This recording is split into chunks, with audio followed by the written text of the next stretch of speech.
Hello friends, कैसे हैं आप लोग। उम्मीद करता हूँ अच्छे होंगे। आप लोग हमारे चैनल को सब्सक्राइब जरूर करें और घंटी को जरूर प्रेस कर दें, जिससे हमारी आने वाली वीडियो सबसे पहले आप तक पहुँचे। तो चलिए वीडियो शुरू करते हैं।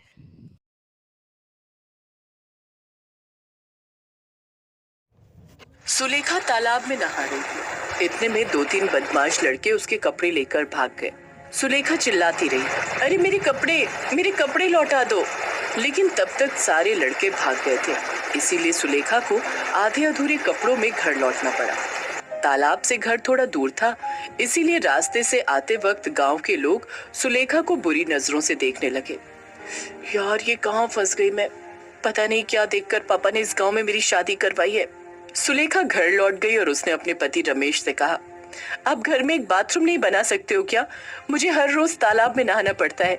आज तो कुछ बदमाश लड़के मेरे कपड़े लेकर भाग गए। सब लोग मेरी तरफ कैसे देख रहे थे। ये सुनकर रमेश ने कहा, अरे हम बचपन से तालाब में नहा रहे हैं, हमारे यहाँ ऐसा ही होता है। लेकिन शहर में मैं बाथरूम के अंदर नहाती थी। ये तुम्हारा शहर नहीं है सुलेखा, ये गांव है, गांव, मेरा गांव। इस गांव के बारे में कुछ भी मत कहना, समझ गई? तुम्हारा नसीब अच्छा है कि शौच करने के लिए इस घर में बाथरूम है, नहीं तो सुबह सुबह खेत में शौच करने का और दोपहर को तालाब में नहाने का जैसा मजा और कहाँ।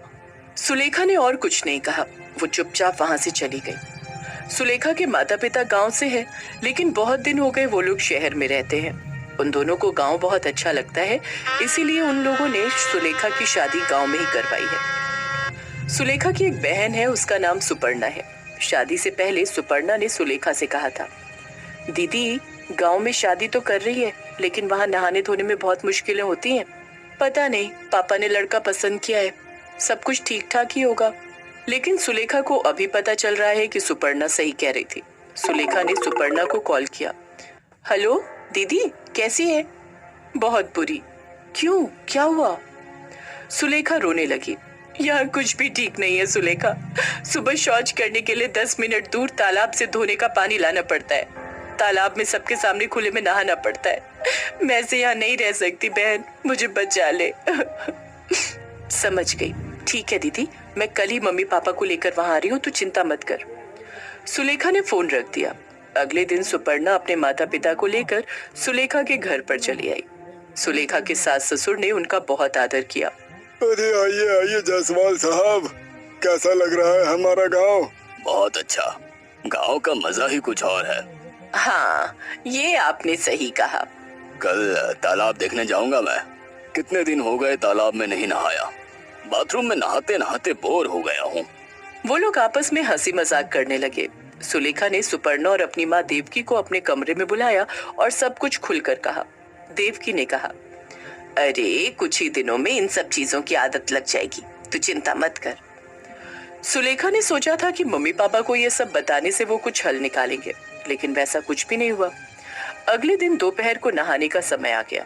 सुलेखा की सास ने सुलेखा और सुपर्णा से कहा, बहू, अपनी बहन को लेकर तालाब में चली जाओ, देर हो गई तो गांव के आदमी लोग आ जाएंगे नहाने। सुपर्णा ने कहा, मैं तालाब में नहीं नहा सकती, मुझे बाथरूम चाहिए। अब तुम्हारे लिए बाथरूम कहाँ से लाऊंगी मैं? यहाँ तो ऐसा ही है, यहाँ के हिसाब से ही तो तुम्हें चलना होगा। देखिए, तालाब में ऐसे खुले में नहाने से लोग देखते हैं, अच्छे से नहाया भी नहीं जाता, और तालाब में सांप भी रहते हैं। नहीं बाबा नहीं, मैं वहां नहीं नहा सकती। तभी सुलेखा ने सुपर्णा से कहा, बहन चल, यहाँ जबान लड़ाकर कोई फायदा नहीं होगा, मेरे साथ आ। सुलेखा सुपर्णा को लेकर तालाब में चली गई। दीदी दीदी, मुझे डर लग रहा है, मुझे तो तैरना भी नहीं आता। मुझे कहाँ आता है तैरना, लेकिन यहाँ तो कुछ कर भी नहीं सकते हैं। दोनों पानी में उतर गए। पानी में कपड़े गीले हो गए। आसपास के लोग दोनों की तरफ आंखें फाड़ फाड़ कर देखने लगे। वो देख दीदी, कैसे देख रहे हैं वो लोग, लग रहा है जैसे आंखें अभी बाहर निकल आएंगी। हाँ, ये तो उन लोगों का रोज का है, चल एक डुबकी लगाकर चले जाती है। दोनों ने एक एक डुबकी लगाई और घर चले गए। शाम को रमेश काम से लौटा तो उसकी माँ ने उससे कहा, बेटा, बहू की बहन मुझसे जबान लड़ा रही थी आज। इसकी इतनी हिम्मत। ठीक है माँ, मैं अभी खबर लेता हूँ। रमेश कमरे में गया। वहाँ सुलेखा, सुपर्णा और उनके माता पिता थे। रमेश ने सुलेखा से कहा, सुलेखा, तुम्हारी बहन आज मेरी माँ से जबान लड़ा रही थी, उसकी हिम्मत कैसे हुई? अरे नहीं, वैसा नहीं जैसा तुम सोच रहे हो। तो फिर कैसा, मुझे समझाओ। तभी सुपर्णा ने कहा, मैंने गलत क्या किया? मैं बस यही कह रही थी कि तालाब में मैं नहीं नहाऊंगी। कान खोलकर सुन लो, यहाँ तालाब में ही नहाना होगा। हाँ बेटी, तालाब में क्या प्रॉब्लम है? वही तो, मैं तो आज ही तैर कर आया, अब बड़ा मजा आया। पापा, आप लड़की नहीं हो ना, इसीलिए आप नहीं समझोगे। तुम्हारी बहन तो बड़ी बदतमीज है सुलेखा, अपने पिता के मुंह पर भी बात करती है। मैंने सिर्फ सच कहा और कुछ नहीं। दीदी, मैं यहाँ पर एक पल भी नहीं रहूंगी। मैं भी नहीं रहूंगी। जहाँ मेरी बहन की कोई इज्जत नहीं है, मैं वहाँ नहीं रहूंगी। ये बोलकर दोनों घर से निकल गए। जायसवाल साहब और देवकी ने दोनों को रोकने की बड़ी कोशिश की, लेकिन रोक नहीं पाए।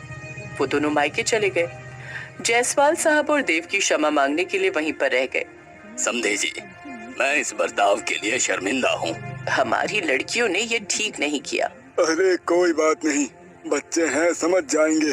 आप दोनों आज रुक जाइए, कल खाना खाकर चले जाना। वो दोनों रुक गए। अगले दिन सुबह हुई। सुलेखा की सास ने देवकी से कहा, चलिए सुबह सुबह हम दोनों तालाब में डुबकी लगा कर आते हैं। हाँ हाँ चलिए। दोनों तालाब में डुबकी लगाने के लिए चले गए।